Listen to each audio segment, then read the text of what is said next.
Stéphane Salor, bonjour. Vous êtes candidat sous votre nom à ces élections exceptionnelles d'Aix-en-Provence. Alors vous avez une position, vous avez déjà été élu à Aix-en-Provence, deuxième adjoint sur la liste Joissains de 2001 à 2008. Aujourd'hui sous vos couleurs. Et puis vous êtes aussi celui qui a déclenché ces nouvelles élections avec une plainte que vous avez vous-même déposée qui a abouti au Conseil d'État à ce que l'élection soit rejouée. Est-ce que vous avez une légitimité particulière du coup à vous lancer sous votre nom? Il y a plusieurs questions dans ce que vous me dites. La première, c'est qu'on va rejouer cette élection en ma demande, effectivement, dans le cadre de mon recours en annulation. J'en suis très fier. Ça clôt la parenthèse Joissains, je l'espère pour un certain temps, voire même pour très longtemps. Deuxièmement, ma proximité avec Maryse Joissains, c'est la vérité. Je suis comme beaucoup d'Aixois. Beaucoup d'Aixois ont cru en elle en 2001, beaucoup moins en 2008, encore moins en 2009. Donc je m'inscris dans ce courant qui avait foi, qui y croyait et qui a été déçu de la dévalorisation qu'elle a engagée de la ville d'Aix-en-Provence. Légitimité, je ne sais pas. Responsabilité, oui.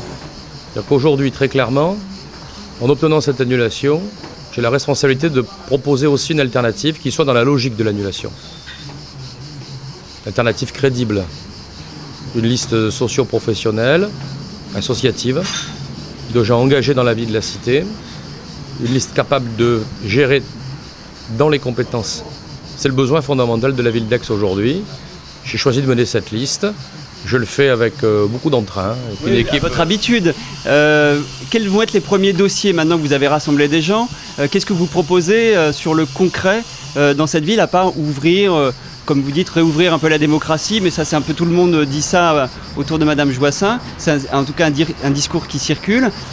Qu'est-ce que concrètement vous vous engagez à faire? Parce que vous avez ouvert énormément de dossiers. Quand on lit votre acte, il y a des chantiers, il va y avoir des chantiers qui vont ouvrir, qui vont fleurir. Oui, il y en a certains qui vont s'arrêter aussi. Comme la délocalisation de la polyclinique du Parc Rambaud dans le Montéguet à Luynes, c'est terminé.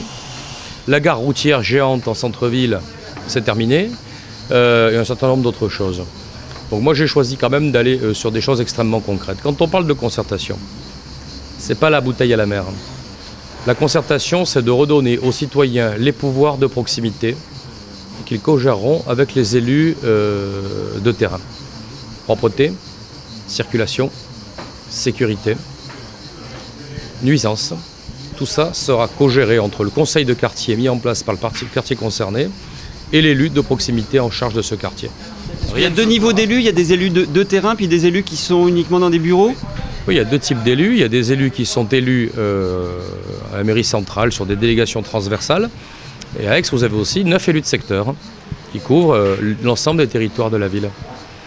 À partir de là, je pense que ces élus de secteur sont aujourd'hui très démunis en moyens et en légitimité sur le terrain. Il faut les renforcer et créer vraiment à cet échelon-là, sur les 9 secteurs géographiques de la ville, des conseils de quartier qui agissent en même temps et au même moment avec la population.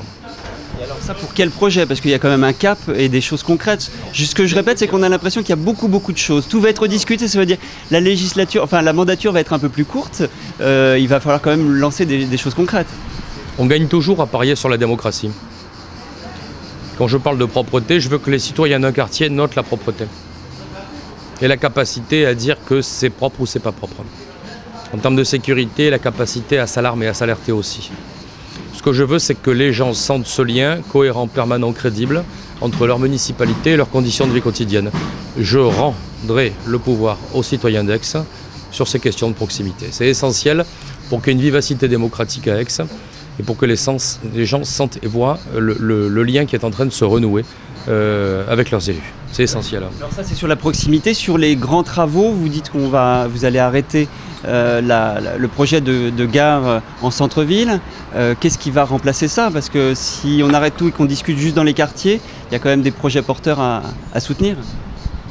Quand j'ai été élu aux affaires économiques, j'ai réalisé 16 hectares de réserve foncière sur le plan d'Ayan, à côté de la zone d'activité des milles, pour y mettre la gare routière du Pays d'Aix, le pôle d'échange du Pays d'Aix. Pourquoi aujourd'hui remettre cet équipement prévu là-bas, en centre-ville? Il n'y aura en centre-ville qu'une petite gare routière capable d'amener les gens qui veulent sortir d'Aix et d'amener les gens qui veulent rentrer en centre-ville à Aix.